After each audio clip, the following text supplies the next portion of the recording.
Hey, it's Nico here, welcoming you to the 2019 New York International Auto Show.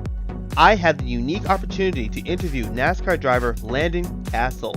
He drives the number 00 for new team Starcom Racing in NASCAR's premier series, the Monster Energy NASCAR Cup Series. He gives his take on group qualifying in NASCAR and on the Gen 7 race car. So talk to me about how your season's been going so far. It's been going all right. We've had a couple mechanical failures to start the year, but we feel like our performance has escalated over last season, and our team is kind of starting to come together. This is really our first full-time year for Starcom Racing, with me as a full-time driver with their charter that they bought. So we're coming together. We've got a crew chief, Joe Williams, who's really communicating well with me right now. And we've just recently moved into a new shop, so the pieces are starting to slide in place. So talk to me about that transition of being a new team in NASCAR. How's that been so far? It's just a real challenge. I mean, to come into the sport really cold turkey. Starcom Racing didn't purchase a team that went out of business. They didn't inherit anything. They started a team from scratch. So you got to start with day one with one employee and build from there. So it takes a lot of time to get that roster filled out, get people that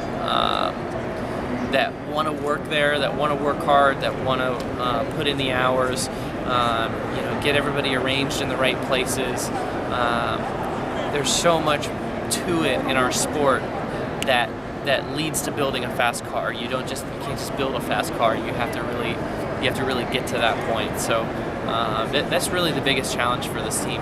What do you think the biggest issue with how NASCAR has been trying to do group qualifying, and what do you think NASCAR should do going forward?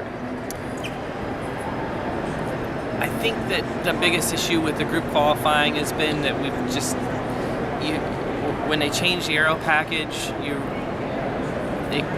you realize that the drivers are incentivized to wait and be at the end of the qualifying line, and then that creates this chaos on pit road, and it creates this chaos on the racetrack of drivers not getting to the line back in time before time runs out.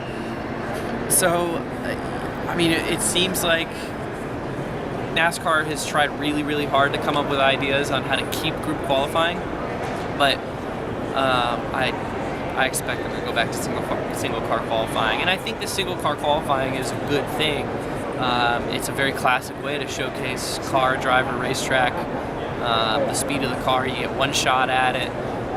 If you make a mistake, you don't get to try again. There's a lot of really good things. There's a reason that motorsport in the first place used single cars making a timed lap and doing a time trial. So I think that it's a good thing. NASCAR hasn't announced anything about that yet, but I expect them to probably. So Gen 7 was announced maybe a month or two ago, and you guys being such a new team, how does that impact you? Do you feel as yourself, as a team, you guys are on equal footing, or will this be something where you kind of find yourself even further behind the teams like Penske and Hendrick and Joe Gibbs? I think that the Gen 7 car will... It's intended to give us an opportunity to get on equal footing, so I don't think that it should get us behind. It's going to give us an opportunity to buy the same car that Penske is buying, and so that should really help. The big teams with more resources are still going to have more resources. They're still going to have deeper talent. They're still going to have a lot of built-in advantages, but NASCAR sort of changing the model of how the cars are manufactured and produced could really level the playing field, and that is something that over time gives a team like Starcom Racing the ability to catch up a little bit quicker. What are your expectations for that car? What do you want to see improved? What do you want to see implemented in the new car that will help improve the racing that fans are seeing on track? There's still a lot of unknowns on the Gen 7 on what it's going to look like, so that's a hard thing to answer quite yet, but the car is they're doing a lot of work with the underbody aero of the car to hopefully help it drive better in traffic, so that the cars are a little bit more raceable around other cars at high speeds.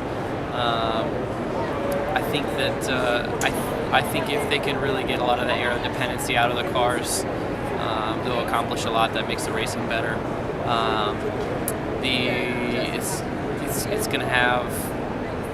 It's going to be a lot different. Just everything about the car is going to be different. So the tires are going to be different. The wheels and tires are going to be different size. It's going to have independent rear suspension, things like that. So there's a lot of it that's going to be different, and hopefully they accomplish what they're trying to accomplish in terms of the aero dependencies.